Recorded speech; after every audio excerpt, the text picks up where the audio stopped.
hace 25 años para ser exacto, en donde se abrió el comercio mundial.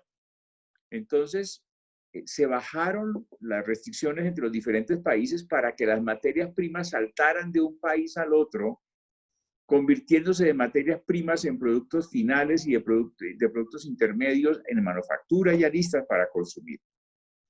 Entonces, la cadena de valor es cuando un país le manda un insumo a otro para que lo transforme en insumo intermedio y ese lo manda a otro para que lo transforme en producto final.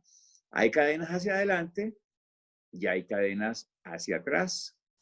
Hay cadenas hacia adelante, por ejemplo, cuando Ecuador le manda el oro que produce a Italia para que Italia lo convierta en joya. Hay cadena hacia atrás cuando Italia importa de Ecuador ese oro. Entonces, no puede haber cadenas globales de valor si no hay espacios neutros que permitan el salto como una bola de ping-pong entre un país y otro de esas materias primas, insumos o bienes intermedios hasta llegar a finales sin tocarlos ni mancharlos con procedimientos y trámites. Si tú le colocas un procedimiento o le colocas un trámite a esa cadena de valor, la rompes, la encareces y la haces imposible. Entonces, las zonas francas son ese escenario que permite que lleguen las materias primas para transformarse en manufacturas de valor agregado en productos intermedios o en productos finales, sin tocarlo en procedimiento y sin mancharlo en impuestos. Entonces, lamentablemente, Ecuador tuvo zonas francas. Yo fui testigo de la zona franca de Quito. Yo ayudé a llenar a la zona franca de Quito con Javier Díaz, que hoy es el presidente de la Asociación de Textiles y Confecciones del Ecuador, que en ese momento era el gerente de la zona franca de Quito. Y ayudamos a desarrollar la zona franca de Guayaquil. Lamentablemente, en 2 gobiernos anteriores, el presidente decidió acabar las zonas francas. Y se terminaron esos magníficos mecanismos que tenía el Ecuador para hacer cadenas globales de valor. Entonces, cuando no hay zonas francas, es muy difícil que un país entre a atraer industrias o empresas que agreguen valor con insumos extranjeros. Por eso, yo creo que hoy el Ecuador produce básicamente productos que no están encadenados internacionalmente. Si ustedes ven, por ejemplo, lo que produce el Ecuador hoy, nada está atado a cadenas globales de valor. Sus principales productos son el petróleo, y el petróleo salió a la tierra y se exportó. Le sigue el pescado. El pescado se capturó o se cultivó y se exportó, igual que los crustáceos. Le siguen las frutas se cogieron del árbol y se exportaron. Las plantas, las flores, se cortan del cultivo y se mandan desde Quito por avión a los mercados internacionales. Igual el cacao, las maderas, las hortalizas y el oro. Eso hace, lamentablemente, que el Ecuador hoy tenga la mitad del per cápita exportador del mundo.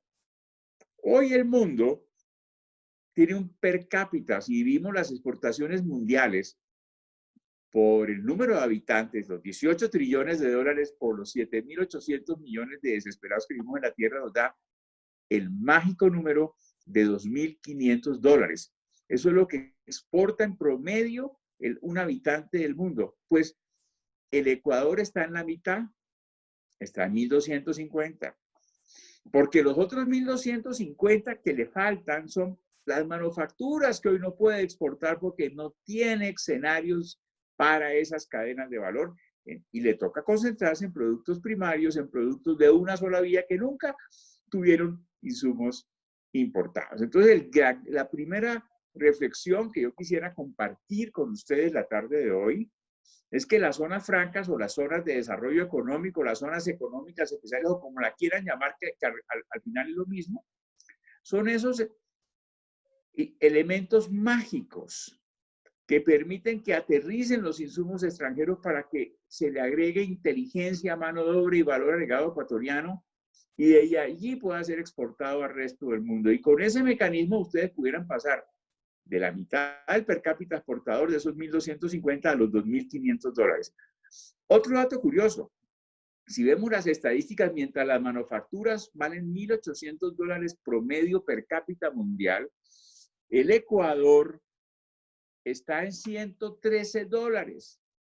1.800 el mundo, 113 el Ecuador. El 5% de las exportaciones mundiales de manufactura por no tener escenarios. A ver, las zonas francas son a las cadenas globales de valor, como los estadios son al deporte, como las iglesias son a la reunión, a la religión, y como los supermercados son a los consumidores.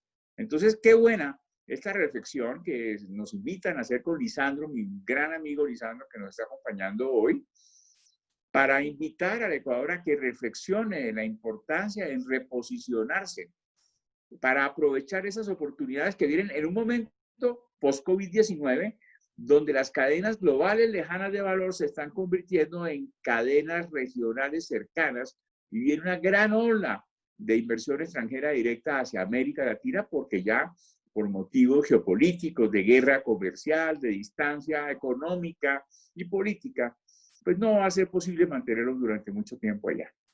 No sé si he contestado tu pregunta con esa breve introducción. Sí, Martín, muchísimas gracias. Creo que lo hiciste tan sencillo para todos los que estamos aquí presentes escuchando. Los números hablan por sí solos. Ecuador realmente tiene una carencia que en estos tiempos de crisis se han visto mucho más profundizadas. El no tener cadenas de valor, el no tener regímenes que nos permitan a los ecuatorianos transformar esa materia prima que nosotros hemos valorado durante todo este tiempo, nos hace quedarnos un paso atrás de nuestros vecinos, ¿no? Y qué importante reflexión la que tú nos dejas al final de que Ecuador tuvo el interés hace varios años de sumarse a estas plataformas increíbles de desarrollo industrial, de crecimiento económico, y que por decisiones políticas e ideologías hemos tenido que perder mucho en el camino. Así que muchas gracias por esa reflexión. Ahora voy a Lisandro. Y Lisandro, tú desde Argentina, quería preguntarte qué pasos debería dar Ecuador para aprovechar los procesos de reordenamiento post-COVID de las cadenas globales de valor que estábamos hablando con Martín. A ver, primero, antes que nada, agradecerles la invitación a participar de estos cafés.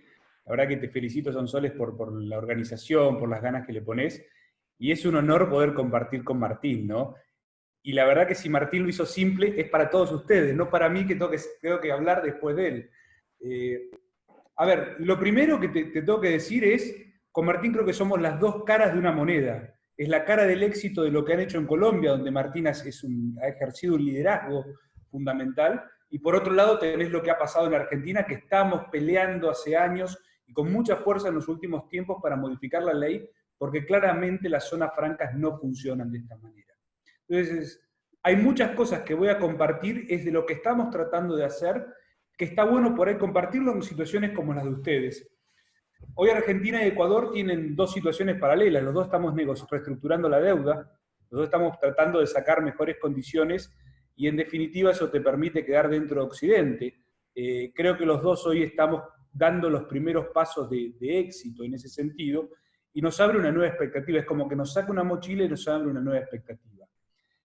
La verdad que lo que dice Martín es muy cierto, las zonas francas son la puerta de entrada hacia poder integrarnos a las cadenas globales de valor.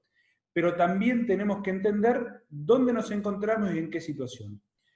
Si vos analizás, hoy Ecuador tiene una ventaja por sobre, por ejemplo, países como Argentina, como Uruguay, como Brasil, que es el tema de participar de la Alianza del Pacífico, al menos geográficamente, participa del escenario del comercio del Pacífico, nosotros participamos del Atlántico, y el comercio del futuro está hecho en vistas o mirando hacia el desarrollo, pasa por el Pacífico. Tienen la posibilidad de una de las inversiones más importantes a nivel portuario, como es el puerto de Pozorca, y seguramente a nivel local puede haber situaciones que gusta, que no gusta, que difiere, pero cuando lo ves de afuera, realmente están haciendo un puerto moderno. Y la integración de las zonas francas no es algo particular que lo vamos a poner en Ecuador, lo ponemos en Argentina y va a funcionar automáticamente, van a venir inversiones. Hay una estructuración que es la producción, que ahora vamos a hablar de eso, con los puertos, aeropuertos y zonas francas. Es un encadenamiento productivo que tiene que trabajar de la misma manera. Vos has trabajado en el programa OEA y es fundamental pensar y entender el programa OEA. Y trabaja estructurado en toda la cadena. La producción, las empresas y puertos, aeropuertos y zonas francas. En esto, si vos te fijás, es una oportunidad que tienen para aprovecharlo. Vos tenés un modelo muy importante a nivel mundial, que es Shenzhen. Shenzhen eran en los años 70 100.000 habitantes. Hoy tiene 15 millones de habitantes. El 75% de las tablets del mundo se producen en Shenzhen en zonas de económica especial. Ha tenido un crecimiento de un 5.000% en cantidad de habitantes y 9.000% en su economía. No es que tienen que estar las cosas, a veces hay que romper con las cuestiones históricas y entender estas situaciones de movimiento. Hasta hace no más de 10 años el Atlántico era todo. Hablábamos de la OTAN, hablábamos de las alianzas comerciales, hoy es el Pacífico. Tienen una oportunidad, pero si vos te fijás en este escenario, tienen dos competidores directos, Perú y Colombia. Colombia con su caso exitoso en lo que ha sido el aprovechamiento con la zona franca, que es lo que contaba Martín, aprovechar el TLC con Estados Unidos, el Tratado de Libre Comercio. Perú también tiene su Tratado de Libre Comercio con Estados Unidos, y sus principales exportaciones van dirigidas ahí. Hoy lo hablaba con la viceministra de Comercio Exterior de Perú, y ella me dice, mirá, nuestro principal mercado es Estados Unidos, ¿cómo no lo vamos a aprovechar el TLC? Y ustedes no lo tienen en camino, en vías de...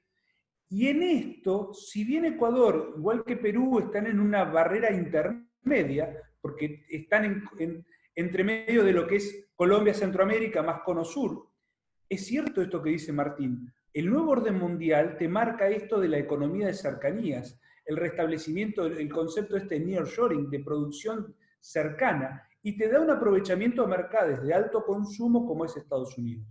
Días pasados Reuters, y lo replicaron varios medios a nivel América, Estados Unidos promocionaba como una de sus visiones de lo que debe ser el BID, es promocionar en sus empresas el restablecimiento de las cadenas de valor y el concepto de empezar a producir en América Latina en lugar de China. Esto, si bien tiene que ver con una cuestión geopolítica, también tiene que ver con una cuestión de realidad de lo que pasó en las empresas. La crisis del COVID vino a partir de una crisis de oferta y no de demanda. Esos 3 meses del primer trimestre del año que China se cerró y se paró, generó un desastre a nivel global que todavía lo estamos viviendo. Y en eso es donde dicen, bueno, debemos estar mucho más cerca para poder producir, y en eso de América Latina tiene una oportunidad. Pero ahora, también hay una realidad, hay un muy buen trabajo de... ¿cómo se llama?, de Fit Center de Alemania, donde está Paola Suárez Burman de Colombia trabajando ahí. Ellos explicaban muy claramente que hay que entender que la inversión extranjera directa va a descender en el año 2021. Vamos a ser muchos compitiéndose en ese escenario. Vamos a ser muchos países tratando de atraer esa inversión extranjera directa. Y siempre tengamos presente, yo siempre digo, hay 2 regiones que son naturalmente atractoras de inversión extranjera directa. África, por un lado, que crece al 3,3% anual, lo crecía antes de la crisis, y América Latina, que crece al 1,7% anual, lo crecía a ese porcentaje. Entonces tenemos desafíos de competitividad. Y en ese concepto de atraer inversión extranjera directa, dentro del concepto de economía de cercanía, de las oportunidades que se crean, Ecuador tiene que ser más competitivo, y en eso va a ayudar a su producción y a integrarse a cadenas de valor. Hoy tenés, si mirás tus competidores, tenés Colombia con un régimen de zona franca que funciona, donde pagás, Martín me va a corregir, creo que es un 38% de impuesto a la renta en el territorio de Aduanero General y un 20% con mucha seguridad jurídica y la posibilidad de ingresar la producción al territorio. Esas son situaciones que las tenemos absolutamente vistas en Argentina porque no lo podemos hacer y por eso tenemos grandes inconvenientes de desarrollo.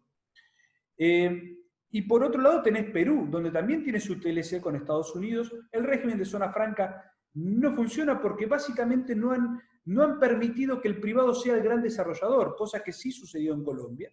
Y en esto hay que tomar nota.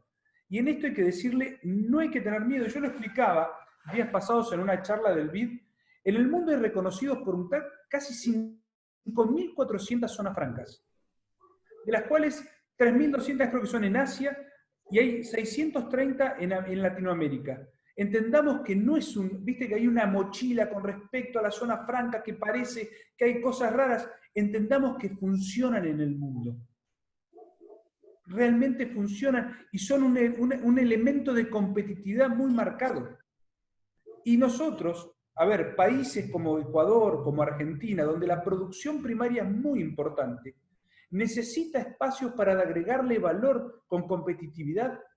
¿Y cómo no van a poder participar las empresas locales?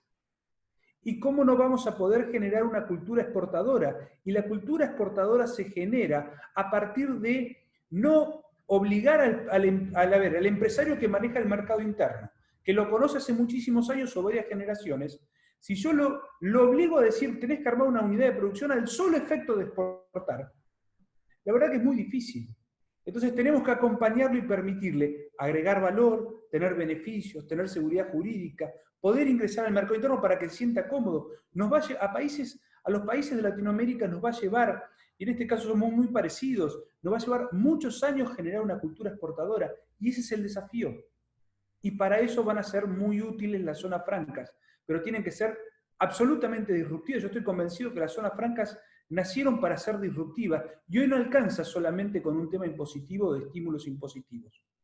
Hay que entender lo que son las zonas francas del siglo XXI, eso lo aprendí muy bien de Martín, ya no se habla más de promover exportaciones, podemos hablar que es una plataforma, pero básicamente sirve para promover inversiones, generar empleo, desarrollar regiones, y ahí estamos todos de acuerdo. Y aprendí también, yo voy contando las cosas porque hoy me siento que estoy con el maestro, y en eso aprendí también a mirar la producción, lo que se produce y exporta. Y seguro que el plátano va a seguir siendo importante, como puede ser acá la exportación en la Argentina de la soja, el trigo o la miel. Pero seguramente hay oportunidades y empezamos a generar una cadena de valor positiva desde lo local con el aporte de las universidades, con poder integrarnos al mundo, ser competitivos. Y en eso las zonas francas nos tienen que dar valor, porque deben poder hacer opciones a partir del plátano de muchos tipos, no solamente enviar el plátano de Perfecta, el plátano de Ecuador reconocido a nivel mundial y enviarlo de esa manera. Eso es un desafío y lleva años, no es que tira un plátano y en zona franca se convierte automáticamente y todos lo vienen a buscar.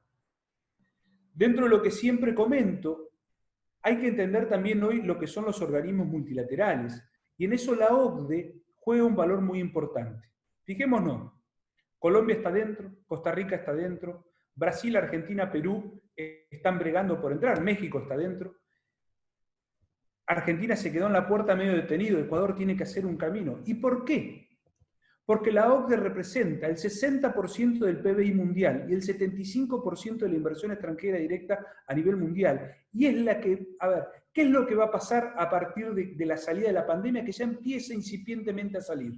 Lo que va a suceder es que no te van a decir, se van a cerrar economías, es algo raso, es una reacción natural durante una serie de años, pero esas reacciones no van a venir de tipo cierro la economía porque la cierro, sino que va a venir a partir de nuevos estándares. Y cuando yo no cumplo con esos estándares que tienen que ver con la transparencia, que tienen que ver con el operador económico autorizado, que tienen que ver con regímenes claros y con seguridad jurídica, lo que me estoy quedando afuera de ese mercado, más China, que en definitiva te hace cumplir con esas normas. Yo tengo muy presente que tuve la suerte de participar de China LAC en diciembre del año pasado en Panamá, y cuando era el número 2 creo que es lo que es la parte de comercio exterior del gobierno chino, que había venido para promover, y él manifestaba algo muy claro y concreto. Y en esto hoy hablamos de nearshoring en Estados Unidos, hablemos de China y lo que significa para la Alianza del Pacífico. Él transmitía algo muy claro y concreto que dice, nosotros queremos hacer más negocios con América Latina, pero necesitamos mayor transparencia, mayor libre comercio, menos impuestos, más competitividad y mejor infraestructura. China, número 2 de la parte de comercio exterior del gobierno chino. Entonces, entendamos cuál es el escenario, que no es que vamos a mirar una cara de la moneda u a otra y nos va a cambiar en una situación geopolítica. El desafío es a poder aprovecharlo a partir de ser competitivo. Y en esto, cuando uno habla de las casi 5.400 zonas francas que hay a nivel mundial, lo que estamos haciendo es al productor primario es a que pierdan el miedo en las zonas francas, al funcionario, al gobierno, que pierda el miedo en las zonas francas, que entienda que es una herramienta absolutamente virtuosa. Y es lo que hizo China. Sonsoles, me encantó que lo hayas visto, yo lo decía el otro día. En Netflix hay una serie de historia nivel 1, que en el capítulo 3 habla del desarrollo de China. Y China hasta el año 78-79 era uno de los países más pobres del mundo. Y toma una decisión de relacionarse con el mundo capitalista para empezar a tener un intercambio, para defender también y también motivar su mercado interno. Esa decisión fueron 4 zonas económicas especiales. Y vaya si funcionó, porque hoy es el 19% del PIB mundial. Entonces, podemos verlo de distintos lados, pero claramente las zonas francas son una herramienta positiva para esta etapa de Ecuador. Y te concluyo con esto. Creo que tienen que avanzar con el proceso de OCDE, tienen que avanzar con el proceso de TLC de Estados Unidos y claramente tienen que tener una ley de zonas francas moderna, actualizada, para poder aprovechar estas condiciones. Correcto, Lisandro, sí, tienes mucha razón. Ecuador básicamente se ha quedado un poco estancado en esa legislación temerosa. Yo realmente admiro muchísimo a Colombia, admiro muchísimo a que el presidente Uribe haya tomado la decisión en el 2005 hacer ese cambio tan abrupto a una legislación donde le entregaba el poder al privado. Y creo que justamente por ese proteccionismo que tenemos en Ecuador, es que veo que es un camino, una utopía, poder lograr en Ecuador ese tipo de cambios necesarios, ¿no? Entregarle el control al privado para que sea el privado, los ojos del SENAE, que es como el homólogo de la DIAN en Ecuador, y que sea el mismo privado el que ayuda al SENAE a controlar el ingreso y salida de mercancías de las zonas francas. Eso por un lado. Por otro lado, y creo que es importante que ustedes conozcan de Ecuador esto, Ecuador, según la SPAE, que es la Escuela de Negocios de la ESPOL, una de las más reconocidas a nivel latinoamericano y la más importante a nivel ecuatoriano, sacó un estudio anualmente sobre el nivel de emprendimiento en Ecuador. Y pues Ecuador tiene los niveles de emprendimiento más altos de la región. El problema es que siempre nos quedamos en ese paso. No podemos dar ese paso de la cadena de valor. ¿Por qué? Porque tenemos tantas trabas, tanta inestabilidad jurídica, no hay previsibilidad.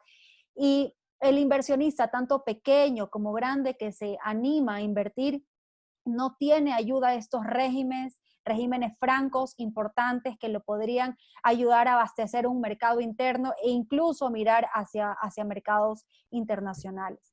Y dicho esto, Martín, quería preguntarte, ¿qué relación crees tú que tienen las zonas francas con el comercio electrónico?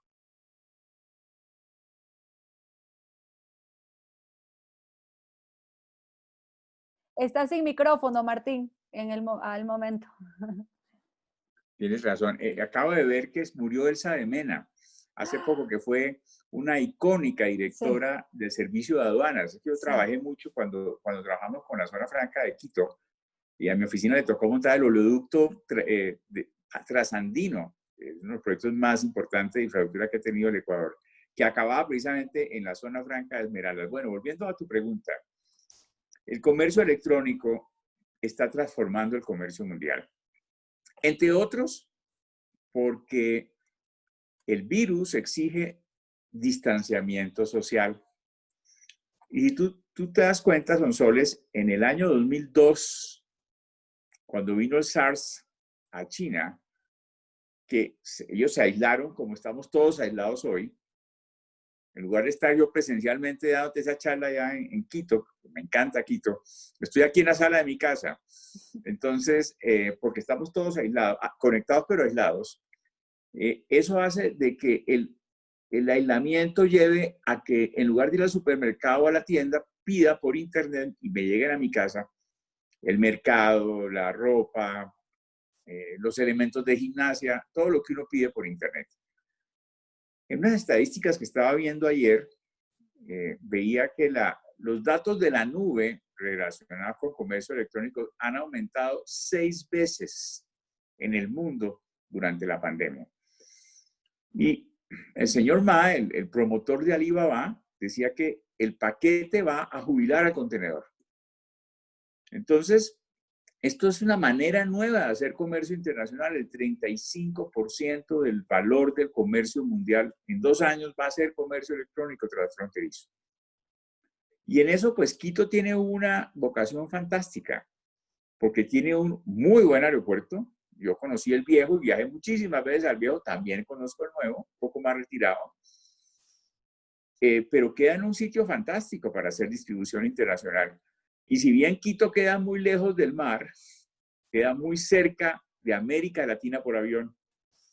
Entonces es otra manera de ver el comercio exterior. Cuando tú tuvieras pequeños y medianos empresarios o grandes empresarios desde Quito, produciendo confecciones, produciendo artículos de cuero, produciendo calzado, produciendo ropa infantil, todo lo que el e-commerce demanda, y fueran proveedores de Amazon, eso es un nuevo plan de exportación. Ahí están los $1,200 per cápita que le hace falta al Ecuador. Entonces, se han creado un nuevo tipo de zonas francas que se llaman las zonas francas piloto del comercio electrónico, que son zonas dirigidas al comercio electrónico, ojalá al lado de un buen aeropuerto, donde hay fabricación, donde hay logística, donde hay call centers, porque cada paquete son 2 o 3 llamadas, ¿dónde va? ¿Por qué no me llegó? ¿Qué dónde está? Hay data center, esas personas que introducen los datos que tú vas viendo en tu móvil, en dónde está el paquete. Las nubes son grandes servidores, son centros de datos gigantescos. Entonces, todo eso ha creado, China acaba de aprobar 40 zonas francas hace un mes, tiene 105 zonas francas de comercio electrónico transfronterizo. Y la mitad del comercio exterior chino hoy es comercio electrónico.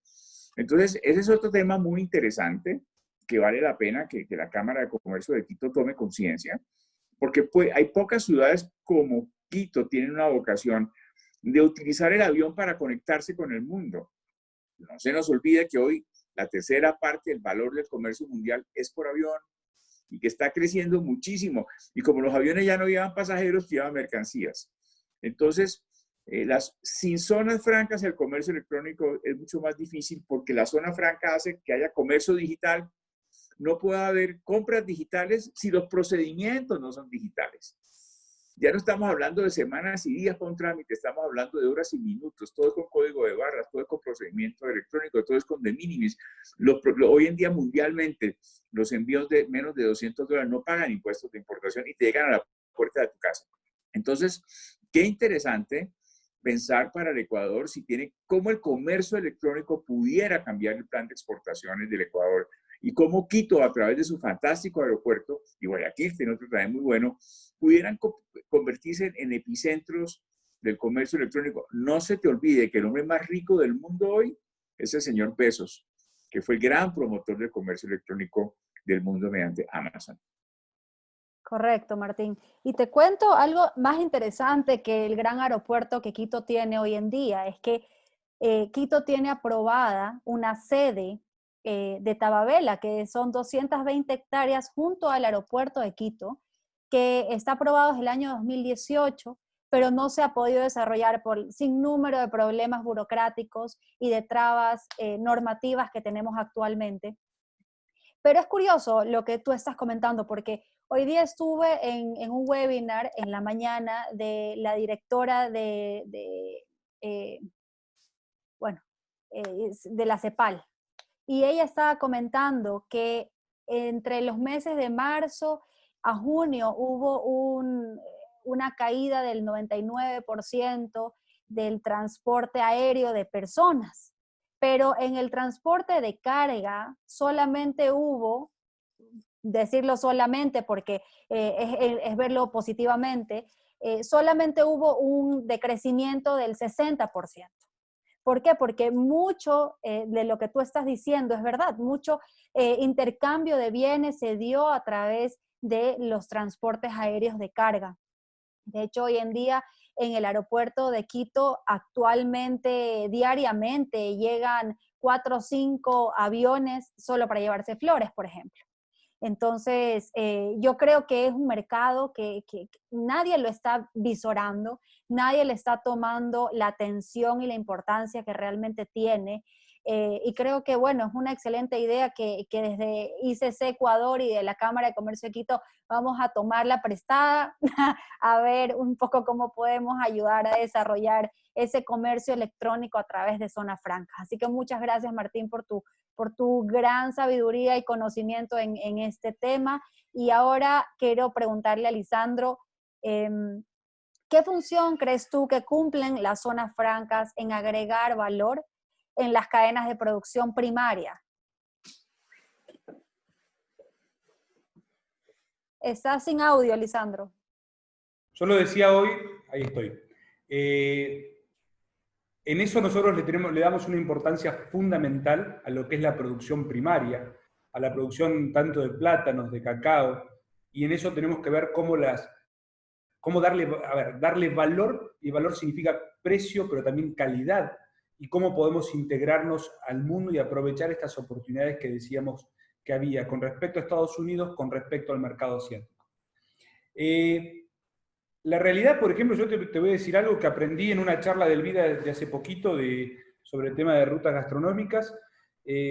Cuando uno busca chocolate, claramente piensa en mejor calidad, piensa en un chocolate belga o un chocolate, no sé, suizo. La realidad es que el cacao no se produce ni en Suiza ni en Bélgica. La realidad es que deberíamos poder tener mucho más que tengamos algo que dice 70% cacao del Ecuador. La verdad que podríamos buscarlo, se podría buscar cómo generar un efecto positivo para que el cacao sea aprovechado en toda su línea, porque se pueden producir una cantidad de cosas superior, porque el chocolate se tiene que generar una situación de que el cacao uno tiene que desear el chocolate de tal marca, de tal producto, que sea producido en el Ecuador. Y eso significa un trabajo en toda la cadena, pero también que es el gran desafío que hay entre funcionarios, entre productores, y en eso las zonas francas pueden ayudar a darle competitividad, pero también tenemos que tener estandarización de procesos. Y eso es un desafío muy importante, estandarización de procesos. Las zonas francas te van a servir, ¿por qué? Porque vas a tener menos costos seguramente de producción, porque tenés que tener la posibilidad de traer equipamiento de última generación para poder producir y mejorar tu producto y hacer distintas valencias, pero ahí empieza a jugar también la incorporación o la necesidad de incorporar lo que es el conocimiento. El desafío de Ecuador es a sus productos darle conocimiento para mejorar las condiciones, donde vos lo podés subir, como decía Martina, al tema a un avión y enviarlo por avión, y aprovechando las situaciones. En eso creo que son los desafíos que tienen las zonas francas, es producir en la región, para que ese productor pueda darle valor agregado y que puedan salir por nuestros puertos o aeropuertos. Tienen todo. Es solamente desarrollar procesos que estén estandarizados, generar competitividad impositiva, porque no es solamente a partir de mejoras impositivas, y también el manejo de los tiempos. Esto que les decía recién, que China pedía menos plazo de entrega como condición de competitividad para hacer mayores inversiones.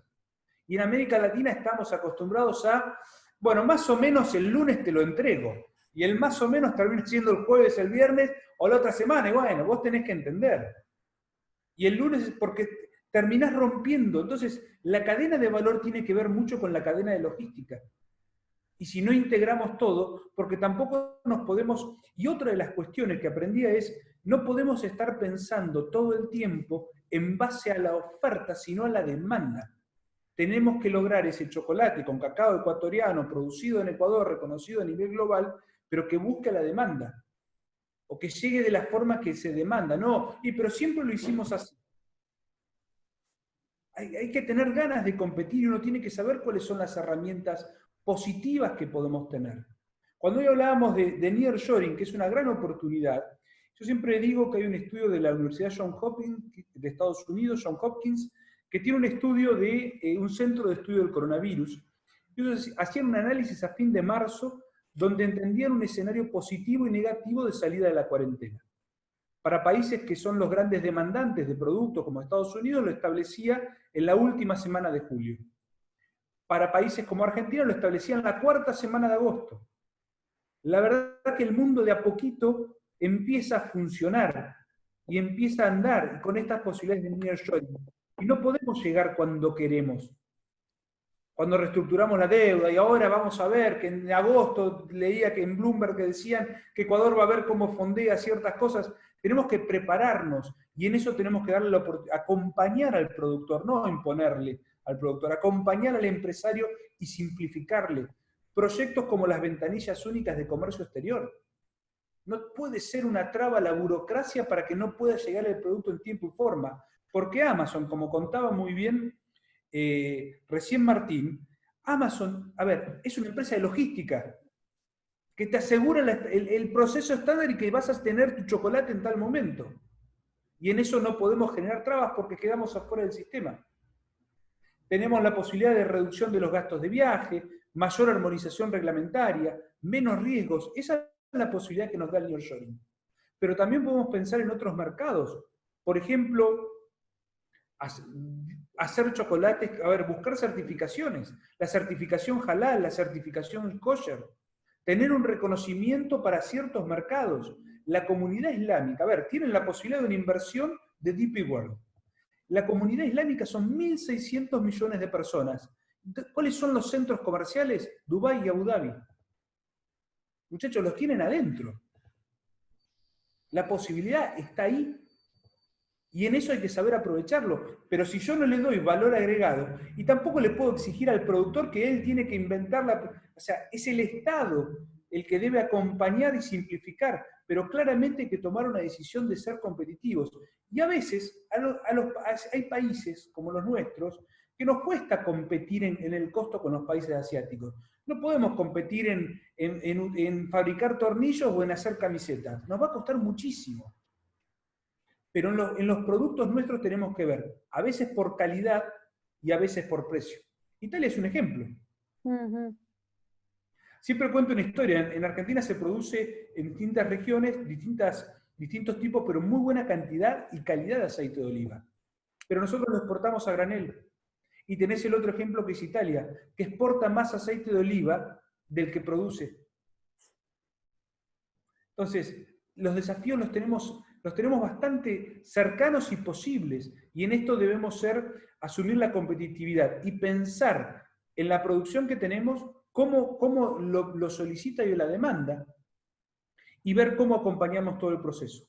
En esto tenemos que, vuelvo a repetir, estandarización, utilizar las zonas francas para dar seguridad jurídica y valor agregado. No tiene que ser solamente una empresa extranjera. ¿Por qué tampoco una empresa nacional puede ser una unión de empresas? ¿Cómo un joint venture no va a financiar entre el solicitante del producto y el productor que tiene el conocimiento, el know-how de la tierra? Debemos darle al productor la posibilidad de mejorar. Y en eso creo que son los desafíos que tenemos los países de Latinoamérica por delante. Si nos quedamos solamente con la producción y el comercio exterior de la primarización de la economía, vamos a tener primarización en la vida de nuestras comunidades. Y el desafío es crecer, tener mayor valor. Y acá es muy importante también agregarle conocimiento. Y las zonas francas tienen que ser ese elemento disruptivo donde se combinan todas las cosas. Colombia es un muy buen ejemplo, Uruguay es un muy buen ejemplo, pero también lo ha sido Irlanda en el 2008 cuando salió de la crisis subprime. También lo es China, bueno, China ni hablemos. También Estados Unidos lo utiliza a su manera. Por ejemplo, el régimen de tarifa invertida le ha dado mucho rendimiento a Estados Unidos. Es una de sus banderas que tiene. Esta posibilidad de producir, que determinan que en algún lugar se iba a poder producir para defender la industria nacional, sea el menor valor del producto terminado, de acuerdo a muchas veces acuerdos comerciales, o de cualquiera de sus partes, para que el productor nacional pueda producir, seguir produciendo, pero ingresándolo al territorio. Ese territorio que decidió Estados Unidos son las zonas francas. Entonces, hay herramientas por todos lados. Yo creo que muchas veces, y más con la posibilidad de compartir con Martín, que tienen hoy, es generarse la motivación para buscar las soluciones pensando en el futuro. No solo estamos ya en el post-COVID, sino que estamos empezando la época, el periodo post-contenedor. El contenedor es del año 1967. Empecemos a pensar en lo que decía Martín. el consorcio de Zona Franca de Barcelona dice que en 10 años el 38% de las exportaciones van a ser vía impresión 3D. Generemos en las zonas francas como esa armonización disruptiva entre el productor, el Estado, la academia, para poder ser competitivos. Y yo creo que por ahí pasa gran parte del desarrollo futuro. Y yo creo que nuestros países tienen una oportunidad de darle valor agregado a la producción primaria. Solamente hay que asumirlo, tener una visión y poder enfrentar a los mercados. Pero hay que tomar la decisión, ¿eh? Muchas gracias, Lisandro. Sí, y bueno, y para contarles igual cómo estamos nosotros acá con una nueva iniciativa. En Ecuador se acaba de despenalizar el uso del cáñamo para usos industriales, medicinales y demás. Entonces, ahora tenemos una ola de personas, de empresarios que está buscando ese nuevo nicho. Entonces, nosotros acá en Ecuador siempre es así, ¿no? Si el cacao da, vamos todos al cacao. Si da el banano, vamos todos al banano. Seamos todos camaroneros. Y ahora todos quieren cambiarse al cáñamo. Que sin duda son industrias muy, muy interesantes, pero creo que ustedes dos tocaron un tema muy, muy clave que el ecuatoriano en general no lo ve, que es agregarle valor. ¿Por qué nuestro producto tiene que ser más competitivo?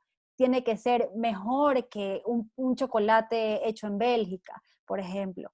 Y me da curiosidad que, por ejemplo, yo estudié en Holanda y en un viaje que hice a Bélgica, estuve en una chocolatera y decían, pues no, el mejor chocolate del mundo, el mejor cacao del mundo es ecuatoriano. Y yo me sentía tan orgullosa, pero decía, ¿cómo puede ser posible que nosotros acá no produzcamos este chocolate tan exquisito y tan deseado por el resto del mundo? La verdad es que Ecuador tiene mucho camino por seguir. Nuestra política de comercio internacional, nuestra política de inversiones, tiene que ser una política trazada, marcada, delimitada, lejos de ideologías políticas, lejos de persecuciones e intereses personales. Eso es algo que nosotros desde ICC Ecuador, desde la Comisión de Comercio, de Política de Comercio Internacional, estamos intentando de que el gobierno, la asamblea, todos lo vean así. Pero bueno, ustedes como verán en los diarios, cada semana acá, en lugar de dar noticias como estamos trabajando en respiradores nuevos o estamos generando más trabajo, acá lo que se escucha toda la semana son casos de corrupción, lo cual es muy, muy, muy penoso, y creo que ese es un punto a favor del sector privado para decir, ¿por qué no pensar en entregarle el control de las zonas francas al privado, y que seamos el privado el vedor, el privado el ejecutor, el operador de estos regímenes francos que funcionan muy bien alrededor del mundo, y no que sea simplemente una teoría en la mano del público que no funciona? Yo quiero igual, una vez más, darle las gracias por haber compartido sus conocimientos, por darnos su tiempo a Tardes de Comercio Exterior. Este es un espacio que abrimos desde la Comisión justamente para que más personas ganar adeptos al comercio internacional, que conozcan más, que se culturicen, que sepan lo que está pasando en nuestros países vecinos, que sepan qué está pasando en el mundo, que no solamente nos enfrasquemos en las noticias negativas de la corrupción, en las noticias negativas de que tenemos cuarta vicepresidenta y que tenemos unas elecciones a la vuelta de la esquina, sino más bien dar alternativas y buscar soluciones creativas. Nosotros no queremos inventar el agua tibia desde la Comisión, lo que queremos es demostrar que hay un abanico de oportunidades que se pueden tomar y se pueden ejecutar, implementar en Ecuador, pero simplemente necesitamos la voluntad política y pues que los ciudadanos conozcan para que también exijan a sus gobiernos. Entonces yo una vez más agradecerles de parte de Cámara de Comercio de Quito, de ICC Ecuador, de Comerx, por su tiempo en este día, por sus conocimientos, por compartir tantas experiencias con nosotros. Y bueno, estas puertas siempre estarán abiertas para cualquier conversatorio, cualquier tema que ustedes quieran proponernos. Al momento no veo que hay no hay preguntas del público, pero yo sí quiero hacerle una pregunta a cualquiera de los dos. Ustedes, sobre todo Martín, tú que estás en Colombia, que Colombia hace un par de años ya inició en toda esta locura del cáñamo y la industrialización, ¿cómo ves tú el engranaje de una zona franca con la posibilidad de producir, no sé, derivados del cáñamo?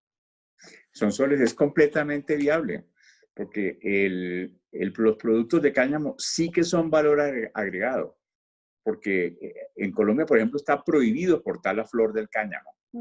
Entonces, lo que se hace es llevar esa flor, sacarle el aceite, y a partir del aceite vienen 70 derivados para usos médicos, medicinales. Tú sabes que hay dos tipos de cáñamo, el recreativo y el medicinal. El recreativo tiene un principio que se llama el THC, que es el que produce la sensación de flotamiento. Yo nunca lo he probado, no sé qué se siente. Y el otro es el medicinal, que tiene el CBD, que es la sustancia que es la sustancia medicinal, y tiene menos del THC. Entonces, en Colombia está prohibido el cultivo del recreativo, pero está permitido el cultivo del cáñamo medicinal, y por lo tanto en zonas francas o se puede cultivar o se puede procesar los aceites que se derivan de la extracción de la flor y que son carísimos. Y ese es un negocio muy para Quito, porque requieren cierta altura. Me dicen que o cerca de Quito, la altura ideal entre los 1.000 y los 2.000 metros de altura, aunque también se dan en los 2.400, 2.500 se queda Quito, y sobre todo van por avión, por el valor que tiene el gramo de estos productos medicinales. Entonces sí que una zona franca es absolutamente compatible. Lo mismo en Uruguay. Lisandro conoce muy bien. Tenemos un amigo que se llama Juan Operti, que algún día puedas invitar a uno de estas tardes deportivas de comercio internacional. Estuvo con nosotros en el primer tardes de comercio exterior sobre zonas francas, ¿no? Sí. Entonces, en esas, él también tiene mucha experiencia en lo que es zonas francas y cannabis o cáñamo medicinal. Claro que sí. Muchísimas gracias, Martín. Ya, te digo, Cuéntame. nosotros estamos trabajando es un proyecto para Argentina interesante, que lo venimos trabajando. Hay provincias que tienen una expectativa, y regiones de Argentina que tienen una expectativa muy grande. La Argentina tuvo el modelo claramente para lo que es Cono Sur es Uruguay, para lo que es la parte bien sur, ellos lo han desarrollado, pero creo que el avance hoy hay que tener previsto es la estandarización farmacéutica. La participación de laboratorios hay que tenerlo presente para poder lograr una estandarización, y eso yo lo he visto trabajando en el sector farmacéutico, que uno de los problemas en Argentina se hizo una ley donde se dio la posibilidad de lo que era el cultivo artesanal para usos médicos, y se hizo artesanal, y lo que no se ha logrado hacer es, por los altos costos que era importarlo, y lo que no se ha logrado hacer una estandarización. Las zonas francas vienen a llenar una situación por ahí posiblemente que tengas de estrés o poder acomodar entre lo que es la situación del uso indebido de cannabis, por ejemplo, con usos positivos, para usos médicos, y hoy se está dando mucho en Uruguay, por ejemplo, lo que es cultivo indoor, y en eso las zonas francas te van a dar seguridad jurídica, seguridad territorial, y la posibilidad de tener una trazabilidad a lo largo del tiempo, que es lo que se... Creo que el desafío viene por trabajar conjuntamente con grandes laboratorios, que son los grandes inversores, para no decir, bueno, porque si no te quedas siempre lo mismo, hago la producción primero y después veo a quién se lo mando, a quién se lo envío. Y creo que las zonas francas pueden llenar claramente ese vacío, esa situación de decir, bueno, perfecto, producís y se trabaja ahí en lo que es el espacio, el desarrollo del laboratorio, el desarrollo medicinal. Esa es la visión que estamos teniendo hoy en Argentina, tomando el ejemplo de Uruguay, y creo que es absolutamente trasladable. Gracias, Lisandro. Bueno, tengo una pregunta del público, cualquiera de los dos puede contestarla. Es, ¿una ley de zonas francas debe ir de la mano con una nueva ley de bolsa de valores para que los productores cuenten con financiamiento para agregar valor agregado a sus productos? ¿Qué opinan ustedes? A ver, Lisandro, adelante. Bueno, a ver, no tiene que ir de la mano, pero siempre es positivo. Que vos hagas una ley de zonas francas, que promuevas las zonas francas, y que hagas no tiene que ser solamente una ley de bolsa de valores, puede ser un fideicomiso. Nosotros estamos estructurando en mi zona franca un fideicomiso con fines productivos para ese inversor chiquito que pueda participar, pero teniendo un TIR claro, una tasa de inversión, un retorno de la inversión muy clara y determinada, para poder promover y darle valor a productos de la región, darle valor agregados en la zona franca y poder salir al mundo. En eso trabajando en el concepto nuestro, estamos trabajando en la miel, en un tipo de papa muy especial y en lo que es acuicultura. Pero claramente tenés alternativas y es mucho más dinamizante para la economía que una nueva ley de zonas francas tenga alguna forma de financiamiento, pero directamente para los productores. Correcto. Muchas gracias, Lisandro. Y yo complementaría lo que decía Lisandro, es que la ley de valores nos va a servir mucho para la inversión local, pero no se nos olvide, Sonsoles, que el 70% del comercio mundial lo hacen las empresas multinacionales. Y ellas llegan con su propia inversión. Entonces sí, obviamente es mejor tener una ley de valores que no tenerla, pero son regímenes que ocupan órbitas diferentes de la administración pública, una más vinculada al comercio exterior e inversiones, otro más en el derecho comercial, las sociedades y el derecho financiero. Correcto, correcto, sí, totalmente de acuerdo con ustedes. La verdad es que la bolsa de valores en Ecuador actualmente no se mueve mucho. Tenemos bolsa de valores de Guayaquil, bolsa de valores de Quito. Tenemos empresas como Coca-Cola que hacen alguna emisión de obligaciones por aquí, por allá, y algo no tan grande ni tan predominante. Empresas que son pequeñas, sí, sacan emisión de obligaciones, pero realmente no es un negocio tan dinámico como creo que en Colombia se maneja la bolsa de valores. En todo caso, creo que es algo interesante porque si se arma un nuevo esquema normativo de zonas francas, lo interesante sería tratar de darle el mejor de todos los mundos, de todas las experiencias, para así sacar algo que sea sumamente competitivo para nuestros empresarios locales y para la inversión extranjera. Quiero agradecerles por su tiempo, no tenemos más preguntas, que tengan una buena tarde, una buena semana y los esperamos en otra sesión de Tardes de Comercio Exterior. Hasta luego. Muchas gracias, don Jorge. Feliz fin de semana, que estés muy bien. Igual. Hasta luego.